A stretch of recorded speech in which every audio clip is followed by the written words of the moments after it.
तो सिंपल सी बात है, हमने जो बात करी थी वो तुम्हारी रेजिस्टेंस तक की बात की थी, और रेजिस्टेंस के आगे हम बात करेंगे पावर के बारे में।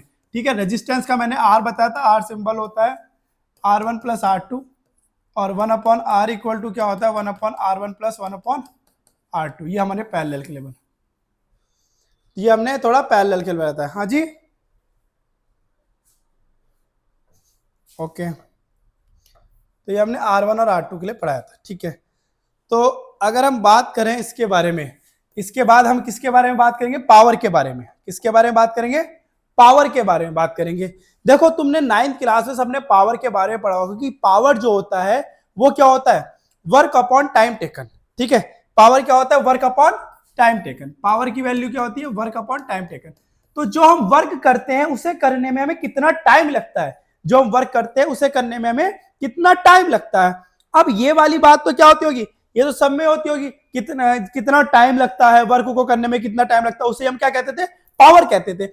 अब कहते थे ना कि भाई तेरे पास कितनी पावर है, उसके पास इतनी पावर है, वो ये कर सकता है, वो ये कर सकता है। वो वर्क इसलिए कहते थे क्योंकि वो जो तुम्हारा जो काम है, जो तुम 3 से 4 दिन में करते हो, वो एक दिन में करा के ले आएगा। जैसे कहते हैं ना उसकी पहुंच बहुत बड़ी है, मतलब उसकी पावर बहुत बड़ी है। तो इसका मतलब क्या हुआ कि वो जो काम है वो तुम जल्दी कर देते हो, तो इसलिए उसके पास पावर ज्यादा है। ठीक है, तो मतलब उसका बड़े बड़े लोगों के साथ उठना बैठना है, तो इसलिए उसके पास पावर ज्यादा है। ठीक है, क्योंकि वो वर्क को बहुत कम टाइम में कर देता है। अगर टाइम तुम्हारा कम लग रहा है तो पावर तुम्हारी ज्यादा होगी। अगर तुम्हें टाइम क्या लग रहा है, ज्यादा लग रहा है, तो तुम्हारी पावर क्या है, कम है, तुम लो लेवल के इंसान हो अभी। ठीक है, तो सेम चीज यहां पर आई थी हमारे वोल्टेज की बात करें तो सबसे पहले हमने फॉर्मूला पढ़ा था पोटेंशियल डिफरेंस का, यानी कि V equal to W upon Q. तो यहां से अगर मैं W की वैल्यू निकालता हूं, ये आएगी वी क्यू आ गई। अब यहां पर जो होता है, यहां पर क्या होता है, Q का जो फॉर्मूला होता है Q, हमें ये नहीं पता था, I इक्वल टू क्या होता है Q अपॉन T। तो Q की वैल्यू क्या आ गई, IT आ गई। तो अगर ये I और ये W की वैल्यू, ये Q और ये W की वैल्यू अगर हम यहाँ पे पुट कर देते हैं, ठीक है, अब हम यहाँ पर पुट कर देते हैं,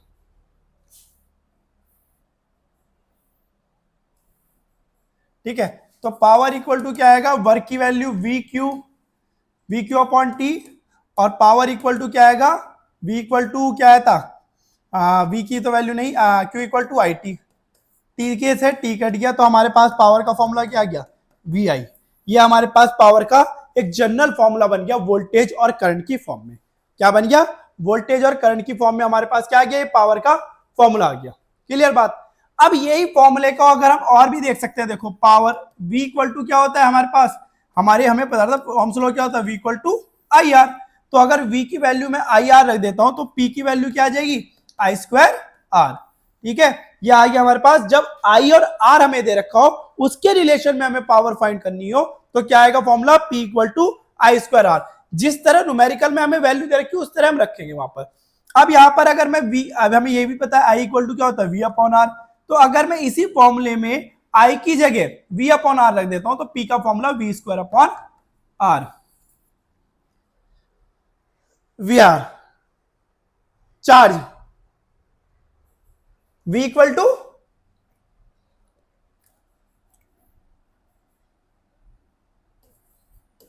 करंट इंटू टाइम होता है। ठीक है, तो यहां पर होता है power equal to V square upon R आ गई। तो यहां पर हमारे पास पावर के 3 फॉर्मूले ड्राइव हो जाते हैं, P equal to V I, P equal to V square upon R, और P equal to I square R. तो इन्हीं 3 फॉर्मूले से, हाँ, तो ये पावर के फॉर्मूले की डेरिवेशन है कि पावर के फॉर्मूले को किस तरह बताया जा सकता है। कभी कभी पूछ लिया जाता है, ये 2 या 3 मार्क्स में, कि what is the power and how to prove, या how to get that power formula and relation between power and voltage and current and resistance. तो तुम्हें इस तीनों फॉर्मूले को ऐसे प्रूव करके दिखाना पड़ेगा। ठीक है, इस पावर की जो यूनिट होती है वो होती है वाट। पावर की यूनिट क्या होती है, वाट। फिर दोबारा से देख लो एक बार, P इक्वल टू क्या होता है हमारे पास, वी आई होता है, और हमें पता है Ohm's law P equal to I R होता है। ठीक है, अगर आई आर होता है P का वैल्यू, तो P इक्वल टू क्या आ गया, वी आई हमारा फॉर्मूला था, V की जगह हमने क्या रख दिया, आई आर रख दिया, तो P का फॉर्मूला क्या बना, आई स्क्वायर आर बना। ये बना हमारा दूसरा फॉर्मूला। और अगर मैं यहां से I की वैल्यू निकालता हूं तो ये क्या है कि V अपॉन आर। तो ये अगर मैं यहां पर रख देता हूं फर्स्ट वाले फॉर्मूले में V की I की जगह, तो ये बन जाएगा क्या हमारा पास, वी स्क्वायर अपॉन आर। तो वोल्टेज अपॉन रेजिस्टेंस। हाँ, और एक आ गया हमारे पास क्या, आई स्क्वायर आर, और एक क्या आ गया हमारे पास, V square upon R. I equal to, क्योंकि वी अपॉन आर होता है ना, तो इसलिए हमारे पास, हाँ इसलिए हमारे पास हमने आई की जगह पी इक्वल टू वी आई में हमने ये वाला वैल्यू रख दी। किसकी वैल्यू रख दी, आई की वैल्यू रख दी, किया वी अपॉन आर, तो क्या आ गया वी स्क्वायर अपॉन आर। तो हमारे पास ये पावर के 3 फॉर्मूले आ गए जिनके थ्रू हम अपने सारे न्यूमेरिकल्स को फाइंड कर सकते हैं। हाँ,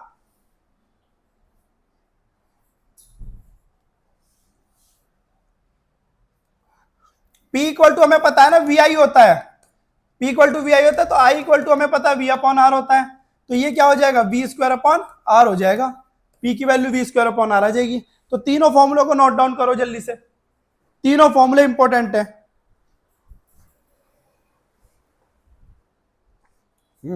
हाँ, तो तीनों फॉर्मूलों में क्या है, तीनों फॉर्मूले हमारे लिए बहुत ज्यादा इंपॉर्टेंट है। ये हमारे वोल्टेज, करंट और रेजिस्टेंस में रिलेशनशिप निकालेंगे। ठीक है, ये मैथमेटिकल है पूरा, पता नहीं समझ क्यों नहीं आते बच्चों को, ये मैथमेटिकल है पूरा, पूरा मैथमेटिक्स है। हाँ, तो 3 फॉर्मूले कौन कौन से बने हमारे पास, इसे साइड में कर देते हैं थोड़ा सा। P इक्वल टू क्या है हमारे पास, V I, P equal to क्या है, वी स्क्वायर अपॉन आर, और P इक्वल टू क्या है हमारे पास, आई स्क्वायर आर। तो ये हमारे पास 3 फॉर्मूले बने, तो 3 फॉर्मूले बने। हाँ, इस वाले चैप्टर में एक बात ध्यान रखना कि फॉर्मूला, सिंबल्स और यूनिट, इन चीजों का ध्यान रखना है। और इसकी यूनिट क्या होती है हमारे पास, वाट होती है। क्या होती है, वाट होती है। अब हमने इसके बाद पावर की यूनिट वाट होती है, WATT वाट, और इसे W से रिप्रेजेंट करते हैं। किससे रिप्रेजेंट करते हैं, W से रिप्रेजेंट करते हैं, और इसकी यूनिट क्या होती है, वाट, WATT वाट। ठीक है, अब हम बात करते हैं, देखो हमने एनर्जी के बारे में भी पढ़ा था, जब हमने 9th क्लास में पढ़ रहे थे एनर्जी के बारे में पढ़ा था। तो एनर्जी क्या है, एक तरह से to capacity to doing work, उस वर्क को करने की क्या कैपेसिटी है, उस वर्क को करने की क्या कैपेसिटी है, या हम कह सकते हैं उस वर्क को करने की क्या एबिलिटी है। तो ability to doing work is called the energy. ठीक है, एनर्जी। अब यहां पर जो फॉर्मूला बना एनर्जी का, एनर्जी का फॉर्मूला क्या बना, जितने भी अप्लायंस होते हैं तुम्हारे, जितने भी इलेक्ट्रिकल अप्लायंस होते हैं, वो हम कुछ टाइम के लिए यूज करते हैं, कुछ टाइम के लिए हम दूसरा अप्लायंस यूज करते हैं, कुछ टाइम के लिए हम दूसरा, मतलब जो जरूरत होगी, जहां पर जिस चीज की नीड होगी, हम वहां पर वो टाइम के अकॉर्डिंगली यूज करते हैं। तो हम क्या ले रहे हैं, पावर ले रहे हैं, क्या ले रहे हैं, इलेक्ट्रिक पावर ले रहे हैं कुछ टाइम के लिए। तो P इंटू टी हो जाएगा वहां पर फॉर्मूला, क्या हो जाएगा, P इंटू टी। ये किसका फॉर्मूला है, एनर्जी का। एनर्जी एक तरह से देखा जाए तो वर्क ही है, क्योंकि पावर का फॉर्मूला हमने क्या पढ़ा, W अपॉन टी, और W क्या हो गया, P इंटू टी। तो यही तुम्हारी एनर्जी में कन्वर्ट होगी, क्या, E equal to power into time, E equal to power into time. ठीक है, E का फॉर्मूला क्या बना, पावर इंटू टाइम, एनर्जी का फॉर्मूला पावर इंटू टाइम। अब पावर में जो तुम्हें दे रखा है, जैसे VI दे रखा है तो VI रख लेंगे, आई स्क्वायर आर दे रखा तो आई स्क्वायर आर रख लेंगे। बट अब यहां पर जो एनर्जी की यूनिट होती है वो होती है जूल, जूल होती है एनर्जी की यूनिट। बट हम यूज करते हैं कॉमर्शियल एरिया में। कॉमर्शियल एरिया का मतलब हम बड़े बड़े अप्लायंस यूज करते हैं, हम बड़ी बड़ी चीजें यूज करते हैं, तो उनकी जो पावर होती है वो वाट में नहीं होती, वो हमारी क्या होती है, किलो वाट में होती है। जैसे हम AC यूज कर रहे हैं, जैसे हम प्रेस यूज कर रहे हैं, जैसे हम मिक्सर यूज कर रहे हैं, तो बहुत सारों की पावर के पीछे लिखा होता है KW, KW का मतलब होता है किलो वाट। अगर ये किलोवाट में होती है तो टाइम को हम क्या लेंगे, आर में लेंगे, क्योंकि अब ऐसा तो है नहीं कि तुम 2 सेकंड के लिए प्रेस चलाओगे या 2 सेकंड के लिए AC चलाओगे तो तुम्हारा काम हो जाएगा, या 2 सेकंड के लिए तुम चलाते हो टाइम, यानी कि आर, बड़े समय के लिए चलाते हो, तो किलोवाट आर। तो हमेशा पूछा जाता है, बताओ कॉमर्शियल यूनिट क्या है इसकी एनर्जी की, किलोवाट आर। तो अगर तुम्हें पावर वाट में दे रखी है तो वो किलो, एनर्जी की वैसे यूनिट जूल होती है, ऐसा यूनिट। लेकिन अगर हम कॉमर्शियल यूनिट की बात करें, कॉमर्शियल जो हम यूज करते हैं, घर में करते हैं, फैक्ट्री में यूज करते हैं इलेक्ट्रिसिटी का, तो वहां पर जो यूनिट हो जाती है वो हो जाती है किलोवाट आर।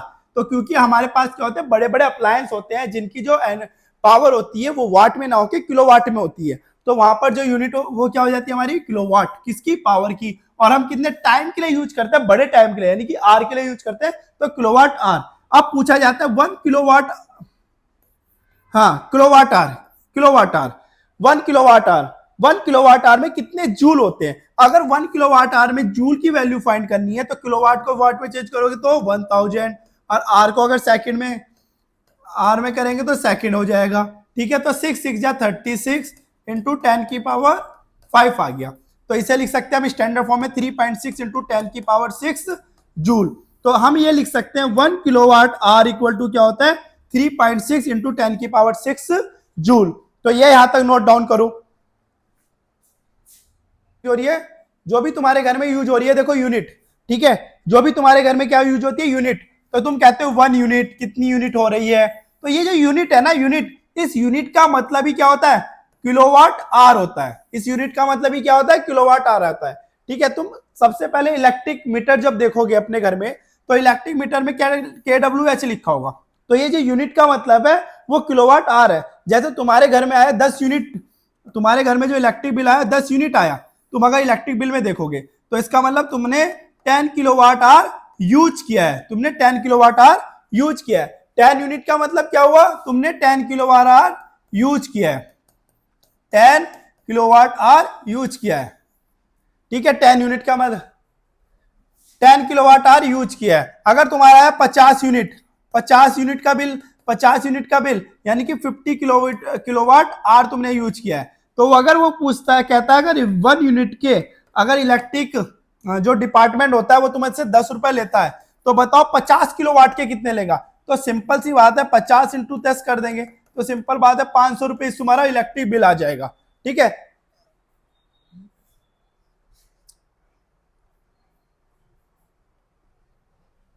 10 इलेक्ट्रिक बिल का 10 नहीं 10 किलोवाट का बिल अगर 10 के हिसाब से देखा जाए तो 100 रुपए आएगा तुम्हारा इलेक्ट्रिक बिल। ठीक है, 100 किलो हाँ, क्योंकि कॉमर्शियल यूनिट होती है, यूनिट होती है तुम्हारे उसमें, किलोवाट आर की यूनिट होती है, जूल की यूनिट थोड़ी होगी, किलोवाट आर की यूनिट होगी। तो यूनिट क्या होती है तुम्हारी किलोवाट आर होती है। ऐसा नहीं है इसे तो उसमें चेंज करेंगे, जूल में क्यों चेंज करोगे, जब तुम्हें कॉमर्शियल यूनिट कह दिया गया है कि किलोवाट आर के हिसाब से देगा वो, उसका मतलब 1 यूनिट होता है, तो तुम क्यों उसे जूल में चेंज कर रहे हो, जूल में चेंज नहीं करना उसे, किलोवाट आर में ही रहने देना है उसे। 10 एक यूनिट का मतलब एक 1 यूनिट इक्वल टू क्या होता है 1 किलोवाट आर, ये बताया ना अभी मैंने कि 1 यूनिट मतलब 1 किलोवाट आर होता है। तो ऐसे 10 यूनिट का मतलब क्या हो गया, तो तुमने 10 किलोवाट आर यूज किया है, तुमने अपने घर में 10 किलोवाट आर यूज किया है। अब क्वेश्चन बहुत सारे आते हैं इसके, कैसे क्वेश्चन आते हैं, तुम्हारे घर में 5 बल्ब जल रहे हैं, ठीक है, बल्ब यूज हो रहे हैं, 5 बल्ब यूज हो रहे हैं, जो क्या है हमारे 50 वाट के हैं। ठीक है, 3 पंखे यूज हो रहे हैं, 3 फैन यूज हो रहे हैं, 3 फैन यूज हो रहे हैं, जिसमें 3 फैन यूज हो रहे हैं, तो वो क्या है 50-50 वाट का ईच है, 50 वाट का नहीं, हाँ 100 वाट मैं बता रहा हूं क्वेश्चन कैसा आएगा। 5 बल्ब है, ईच का जो पावर है वो 50 वाट है, और अब फिर तुम्हें कहा 3 फैन है, ईच की पावर 100 वाट है। अगर तुम्हारे घर में एक एसी लग रहा है तो उसकी पावर 100 किलोवाट है, समझ लो। ठीक है, अगर तुम्हारे घर में एक हीटर भी यूज हो रहा है तो उसकी पावर 50 किलोवाट है। तो बताओ इलेक्ट्रिक बिल कितना आएगा अक्टूबर मंथ में, अक्टूबर मंथ में तुम्हारा इलेक्ट्रिक बिल कितना आएगा अगर 1 यूनिट के 10 रुपए लिए जाए, तो 1 यूनिट के 10 रुपीज लिए जाए। तो अब इसे क्वेश्चन को करने के लिए क्या करते हैं, 5 जो बल्ब यूज हो रहे हैं, 5 जो बल्ब यूज हो रहे हैं वो समझ लो पर डे के हिसाब से 10 आवर यूज हो रहे हैं, और 3 जो फैन यूज हो रहे हैं, 3 फैन ज्यादा यूज नहीं हो रहे क्योंकि एसी भी हमारे घर में, तो ये हमारे 5 आवर यूज हो रहे हैं। एसी जो है हमारा वो हमारा 5 घंटे यूज हो रहा है, समझ लो। इलेक्ट्रिक हीटर का इतना यूज नहीं हो रहा, कभी कभी यूज हो जाता है, मॉर्निंग टाइम पे समझ लो 2 घंटा यूज हो जाता है। तो ये हमारे पर डे के हिसाब से कितना हम यूज करते हैं।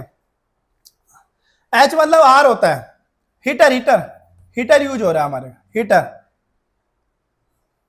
हाँ एसी हीटर मान लो पानी वाला हीटर है ये, किसी किसी को गर्म पानी से आने की आदत होती है 12 महीने में, तो वो वाला हीटर समझ लो इसे। ठीक है, तो अब हमारा अगर 5 बल्ब, ईच बल्ब अगर 50 वाट, ठीक है, तो 5 बल्ब कितने हो गए 250 वाट, 250 वाट क्या हो गए, कितने घंटे यूज हो रहे हैं 10 घंटे यूज हो रहे हैं, तो 10 घंटे यूज होंगे। सबसे पहले किलोवाट को किसमें चेंज, वाट को किलोवाट में, क्योंकि ईच बल्ब क्या है 50 वाट के हैं, तो 5 बल्ब कितने होंगे 250 वाट के, तो पहले सबसे पहले इसे किसमें चेंज करेंगे हम किलोवाट में। तो पहले एक एक करके करेंगे हम, यहां पर कितना किलोवाट यूज हुआ, कितने घंटे यूज हुआ 10 घंटे यूज हुआ, 10 घंटे यूज हुआ, 2 2 जा 2 5 जा, तो 2.5 किलोवाट यूज हुआ एक दिन में। हाँ जी, 5 इंटू 5 कितने होते हैं? 250 तो होते हैं। हाँ, 250 वाट हुआ, तो इसे किलोवाट में हम चेंज करेंगे। और फिर वो 10 आवर के लिए चला है पर दिन, तो हमने 2.5 किलोवाट हमने बल्ब में यूज किया पर डे। पर डे कितना यूज किया? 2.5 किलोवाट। अब हमने क्या चलाए? 3 फैन चलाए। हाँ, 3 फैन चलाए, तो 3 फैन का मतलब 3 इंटू 100, तो ये आया 300 वाट। इसे भी 1000 में से डिवाइड कर दो, तो कितना आया? ये 0.3 किलोवाट। अब ये कितने घंटे चले? 5 घंटे चले। तो 5 घंटे चले तो क्या हुआ? ये 1.5 किलोवाट आवर लगा इसका एक दिन का। चलो भाई, अब एसी की बात करते हैं। एसी चल रहा है तुम्हारा 5 घंटे 100 किलोवाट, तो 100 किलोवाट 5 घंटे, तो इसे यूज करने की जरूरत नहीं, तो 500 किलोवाट आवर यूज करेंगे। ठीक है, और फिर क्या करेंगे? हीटर क्या है? हीटर है 50 किलोवाट, 2 घंटे के लिए यूज हो रहा है, तो 100 किलोवाट यूज हुआ। अब हमने क्या किया? सबकी एनर्जी फाइंड कर ली, एक दिन में कितना यूज हो रहा है। तो सबसे पहले बल्ब का 2.5 किलोवाट, सबकी यूनिट सेम है, ठीक है, 1.5 किलोवाट आवर। ये 500 प्लस 8, 600 वाट। ठीक है, अब ये यहां पर क्या होगा? 5 5 10, 2 और 1 3 और 1 4, 604, यानी कि 604 हम क्या यूज कर रहे हैं? Kilowatt hour. कर दिया सबको? किलोवाट ऑलरेडी दे रखा है, तो क्यों करेंगे? तो ध्यान से देखा करो चीजों को। हाँ, किलोवाट आवर, एक दिन में हम 604 किलोवाट आवर यूज कर रहे हैं, तो अक्टूबर मंथ है, तो 31 से इसकी मल्टीप्लाई करेंगे। अक्टूबर मंथ में 31 डेज होते हैं, तो एक दिन में अगर 604 किलोवाट आवर यूज हो रहा है, तो 31 डेज में कितना होगा? ठीक है, और जो आएगा आंसर उसे किससे मल्टीप्लाई करेंगे? 10 से मल्टीप्लाई करेंगे, तो तुम्हारा इलेक्ट्रिक बिल आ जाएगा ये प्रॉपर। ठीक है, तो इलेक्ट्रिक बिल निकालने के लिए हम ऐसे यूज करते हैं। फिर दोबारा, हाँ, 604 हमारे पास क्या आया था? टोटल आया था 604, हमारे पास टोटल आया था किलोवाट आवर, जो एक दिन में यूज हो रहा है, 1 डेज में यूज हो रहा है। अब हमारा अक्टूबर मंथ था, तो इसमें 30 डेज होते हैं, 31 डेज होते हैं, 31 से मल्टीप्लाई करी, तो 31 डेज का हमारे पास क्या आ जाएगा? पूरा यूनिट आ जाएगा, कितना हुआ। अब जो यूनिट आया हमारे पास, तो कितना है? 604 की 31 से कर दो मल्टीप्लाई, 406, 12 और 3 18 हो गया, 42781। तो हमारी जो यूनिट आई 1724 किलोवाट आवर, ये हमारी यूनिट आई पूरे मंथ की। अगर इसे मैं 10 से मल्टीप्लाई कर दूंगा, तो 187240 आ जाएगा ये। तो इतना हमारा इलेक्ट्रिक बिल आएगा, 1,87,240, यानी कि 1,87,240 रुपीज हमारा इलेक्ट्रिक बिल आएगा ये।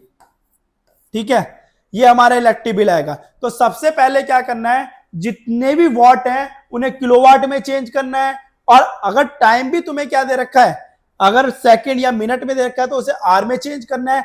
उसके बाद तुम्हारी पावर, वो टोटल एनर्जी निकलेगी, फिर वो जो टोटल एनर्जी होगी वो किलोवाट आवर होगी, और उससे हमें किस में मल्टीप्लाई करना है? जो हमारा क्या है?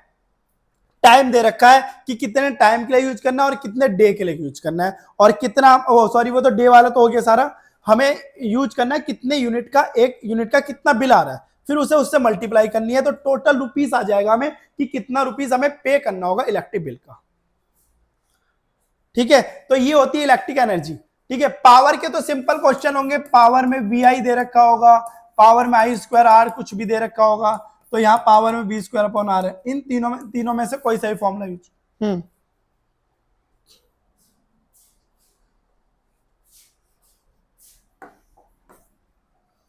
1 किलोवाट आवर मैंने ऑलरेडी बता दिया कि वह 3.6 इंटू 10 की पावर 6 जूल होता है।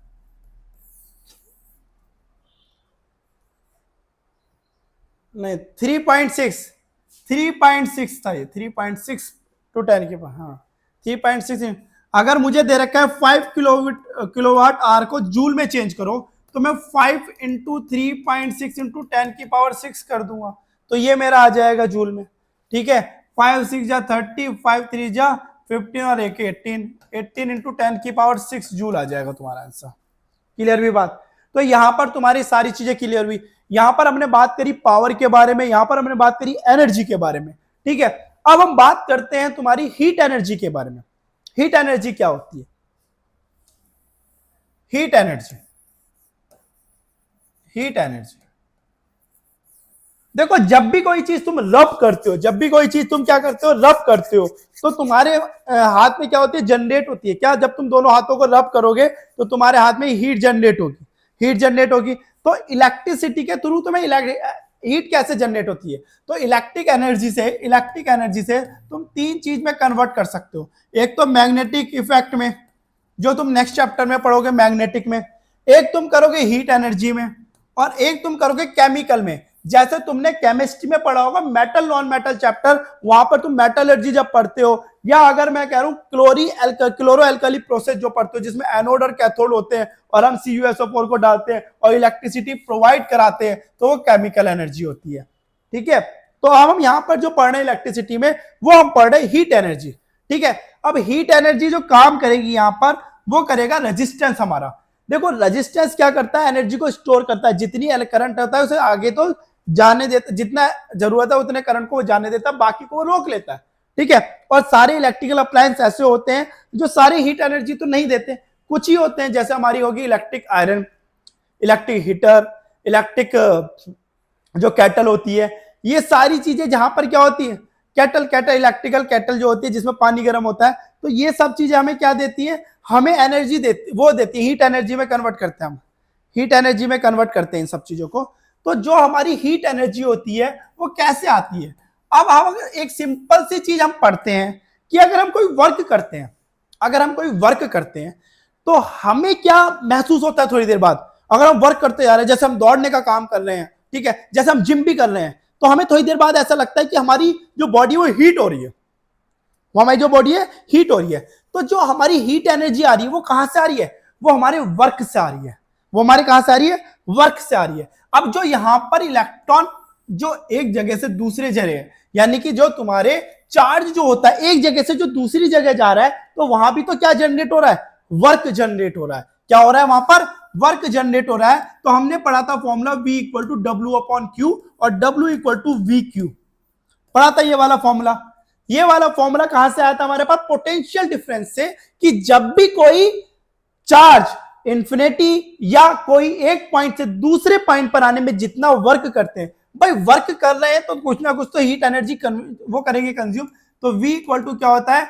IR, और Q इक्वल टू होता है IT, ठीक है। तो यहां से बना formula W equal to I² RT।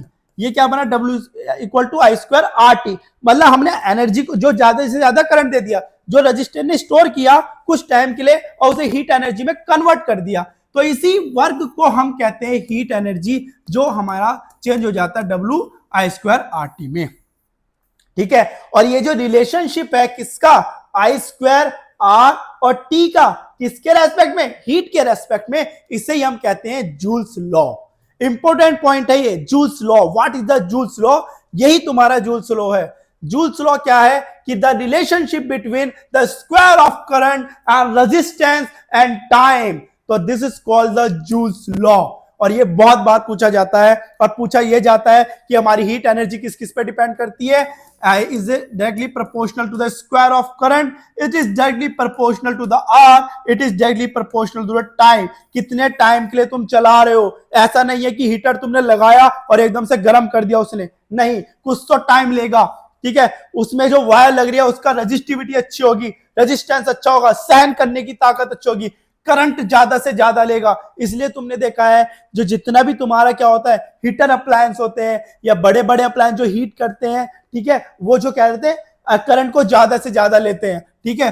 तो ये सारी चीजें क्या होती है? हीट एनर्जी प्रोड्यूस करती हैं। इसलिए तुमने देखा होगा बल्ब में जो होता है वो टंगस्टन वायर लगा होता है, तो वो भी क्या कर रहा है? हीट एनर्जी प्रोड्यूस कर रहा है। और जो तुम्हारे हीटर होते हैं नाइक्रोम वायर लगा होता है, जो तुम्हारी इलेक्ट्रिक आयरन होती है उसमें जो एलिमेंट लगा होता है वो भी नाइक्रोम का लगा होता है, जिसके थ्रू वो गर्म हो जाती है, ठीक है, और वो टूटता नहीं है एकदम से। अब बच्चे पूछते हैं, जैसे जो बल्ब होता है, ये बल्ब में जो टंगस्टन वायर लगा होता है, ये ठीक है। क्या इसके अंदर ये ऐसे इसमें कुछ गैसेस भरी होती हैं, पूछा जाता है ये गैसेस कौन सी होती है, ये वो गैसेस होती है जो रिएक्टिव नहीं होती, या तो वो आर्गन होगी या वो हीलियम होगी, ठीक है, या दोनों का मिक्सचर होगी।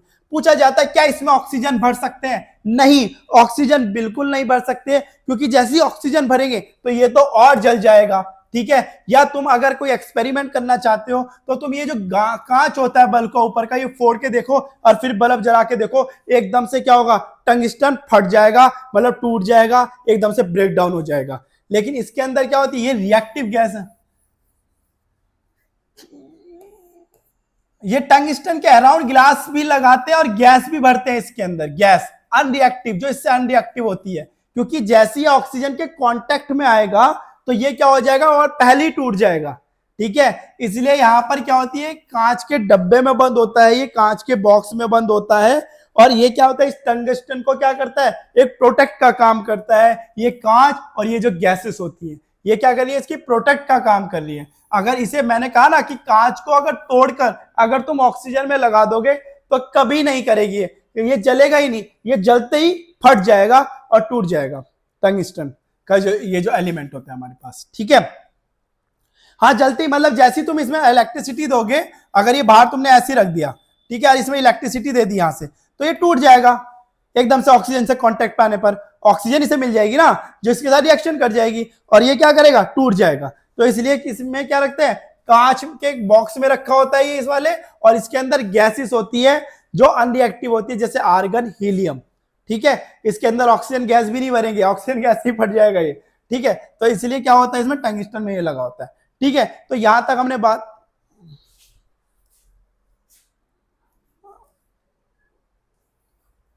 नहीं नहीं, इसे ब्रेक कर सकते हो ना, हल्का थोड़ा बहुत तोड़ सकते हो, हल्का हल्का करके तोड़ सकते हो। अगर तुम्हें सिर्फ टंगस्टन ऐसे ही चाहिए, अगर तुम इसे तोड़ोगे ऐसे तो वो तो वैसे ही टूट जाएगा।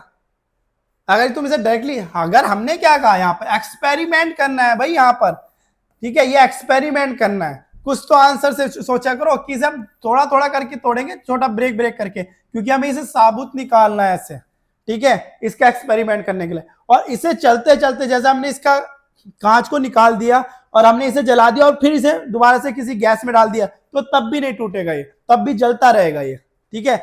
लेकिन जैसे ये गैस से ऑक्सीजन में आएगा, वो वहां पे जाके रिएक्शन कर जाएगा और ये फट जाएगा, टूट जाएगा ऑलरेडी। तो यहां तक तुम्हारा हीट खत्म हुआ और ये इलेक्ट्रिसिटी वाला पूरा चैप्टर फिनिश हुआ। इसके जितने भी न्यूमेरिकल्स हैं उसकी प्रैक्टिस करो जितनी हो सकती है।